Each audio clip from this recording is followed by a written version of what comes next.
Masyarakat sipil merupakan sekelompok individu yang bebas dari kepentingan komunal dan primordial seperti etnis, ras, suku, dan agama.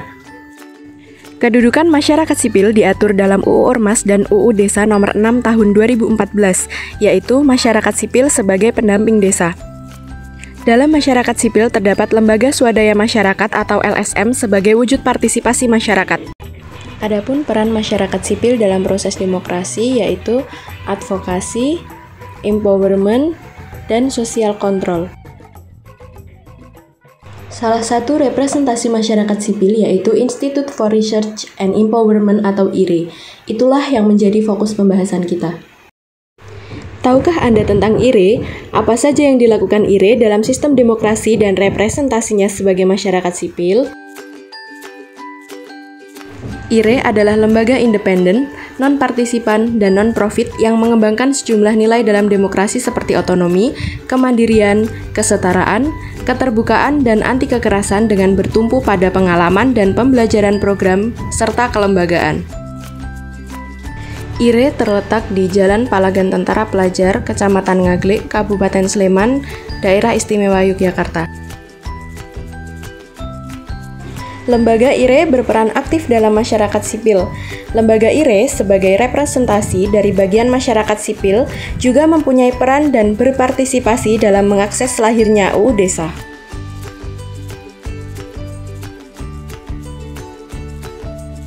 Lalu, bagaimana kontribusi IRE kepada kemajuan demokrasi?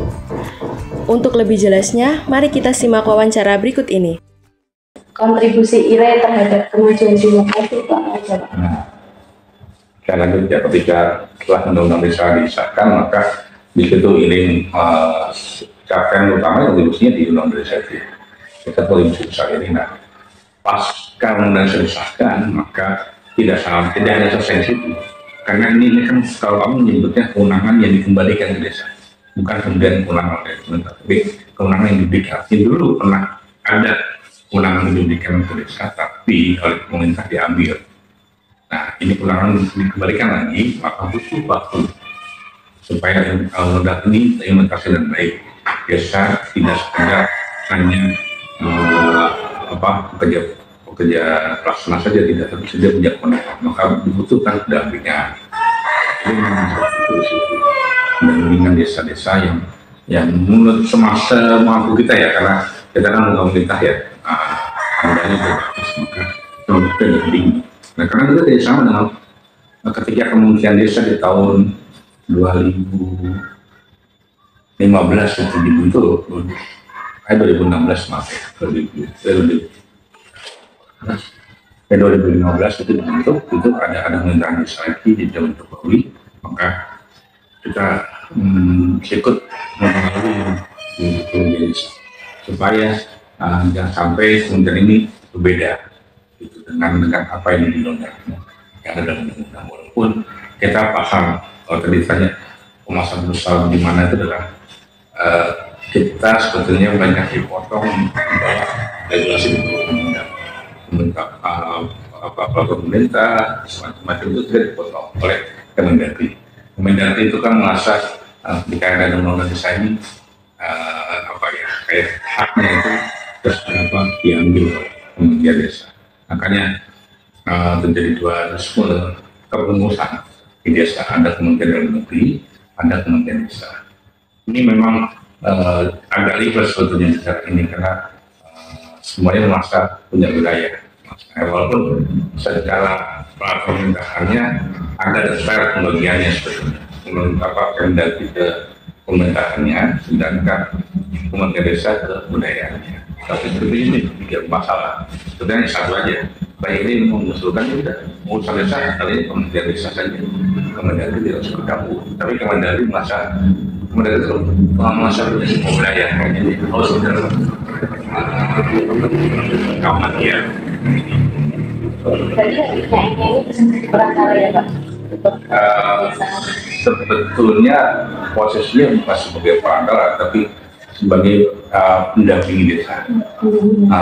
Karena bukan mendampingi kementerian, tapi mendampingi desa. Jadi kita kalau kementerian punya program yang sendiri, sudah kita biarkan kan mendampingi desa yang mengurus kita. Itu berarti memang sesuai dengan ruh dan amanah undang-undang desa. Baik.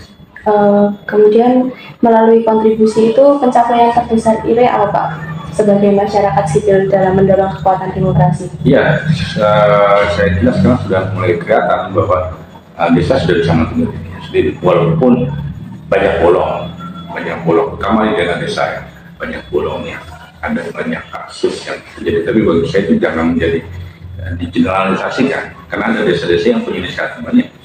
Kalau misalnya bicara sedikit banyak desa, di desa itu makanya ya ada Pandowo itu dia bisa buat tata sampah di kampungnya, sampah itu ya diambil, dia dikelola, bisa jadi pupuk macam-macam.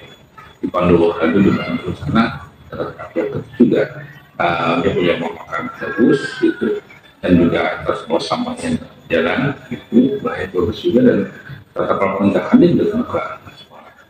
Jadi saya kira desa-desa lain memang ada beberapa desa di Jawa saya kira sudah mulai kelihatan ini effort dan hasil dari undang itu kelihatan bahwa mereka bisa bikin perencanaan sendiri, bisa melakukan. Kalau mau bicara dulu jalan di desa itu kan juga bagus. Jalan desa di Jogja di Lama itu bagus. Kalau untuk di luar Jawa memang masih banyak yang belum. Tapi saya lihat di Papua sama di Sumbawa Barat di NTT sudah lumayan ada tata kelola dan desanya sudah mulai hidup ya gitu ya. Cuman memang kalau bicara infrastruktur di wilayah timur itu kan air dan listrik itu menjadi masalah ya, dan biaya mahal. Ini yang bukan wilayah desa yang kalau di wilayah timur ya, listrik dan air itu kalau enggak kami dari Berarti adanya desa itu bisa membuat desa itu lebih terarah ya? Ya, dia perencanaan. Nah, perencanaan itu nanti kan melibatkan masyarakat. Ya, walaupun ada beberapa kasus yang memang akhirnya ada elit, ya ikut perencanaannya orang itu aja. Itu minimal membuka ruang pada masyarakat itu bisa. Nah, di dalam desa dan amanah musyawarah desa. Nah, di musyawarah desa itulah semua masyarakat itu wajib bisa ikut. Mendaftarkan diri bisa ikut. Jadi misalnya Anda nggak apa-apa, tapi bisa mendaftarkan diri, datang saja. Di dalam sendiri itu diatur, dibolehkan bahwa masyarakat yang dalam muskesnya diundang, tapi ingin datang ya kan, dia boleh datang. Gitu. Kemudian kesulitan IRE Pak sebagai masyarakat sipil untuk mengorganisasi diri dalam sistem demokrasi ini. Iya, saya kira memang yang pasti kalau pertama pada birokrasi pemerintahan tentunya. Saya kira ini memang sulit. Kita sudah melakukan transformasi sosial secara umum tentu ini, cuman birokrasinya belum luas secara lebih komprehensif dan lebih general. Mereka masih memakai tempat lama dalam birokrasi, itu juga masalah. Tapi kedua mungkin kendala besar adalah memang karena ini lama kewenangan diambil oleh pemerintah pusat, jadi butuh memang desa terutama didampingi secara administrasi. Tidak setahun 2 tahun saya kira. Undang desa sudah berjalan sekitar hampir 10 tahun ya, 9 tahun ya. Nah, itu masih banyak juga karena memang selama ini hampir 32 tahun ya desa tidak pasti dikasih kewenangan oleh negara. Makanya butuh pendampingan terus-menerus gitu, dan bukan berarti nanti desa tidak bisa bertanggung jawab. Tapi ketika sudah posisinya sudah tidak ada cukup, desa harus aspal. Makanya waktu awal-awal undang desa itu kita disahkan dengan KPK yang undangan dulu. Karena apa? Butuh ada proses yang bisa paham tentang bagaimana pengelolaan keuangan yang baik. Kalau dia masuk ya semua pasti bisa. Karena nggak paham kan sekarang ya. Nah, mulai sekarang mulai ada paham, kira sudah mulai pemerintah desa, walaupun karena juga edukasi pemerintah enggak juga. Itu sendiri pasti udah banyak program ya Pak yang dilaksanakan. Nah, kira-kira kendala apa yang paling terasa gitu pas pelaksanaan program tersebut? Ya, kalau sebelum implementasi undang-undang desa, sebelum undang-undang desa ada memang kita sangat betul ya, banyaknya regulasi yang mengekang desa.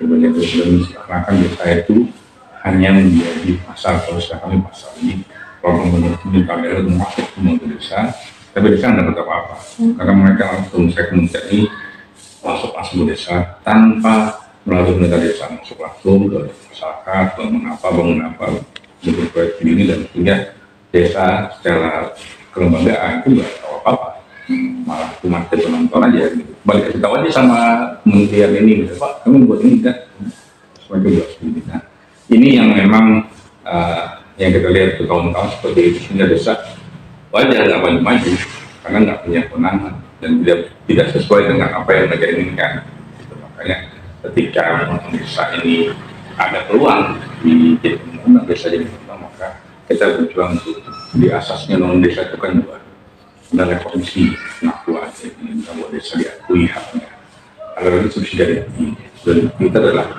pelimpahan kewenangan secara lokal.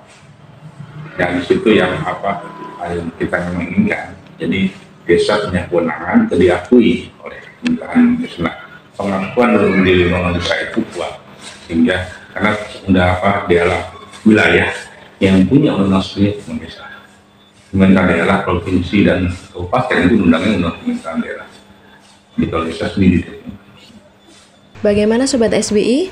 Semoga wawancara tersebut dapat menambah wawasan untuk kita semua. Berikut kami tampilkan karya dari IRE. Ada banyak buku yang telah diterbitkan oleh lembaga IRE, mulai dari UU Desa hingga program yang dilaksanakan untuk masyarakat.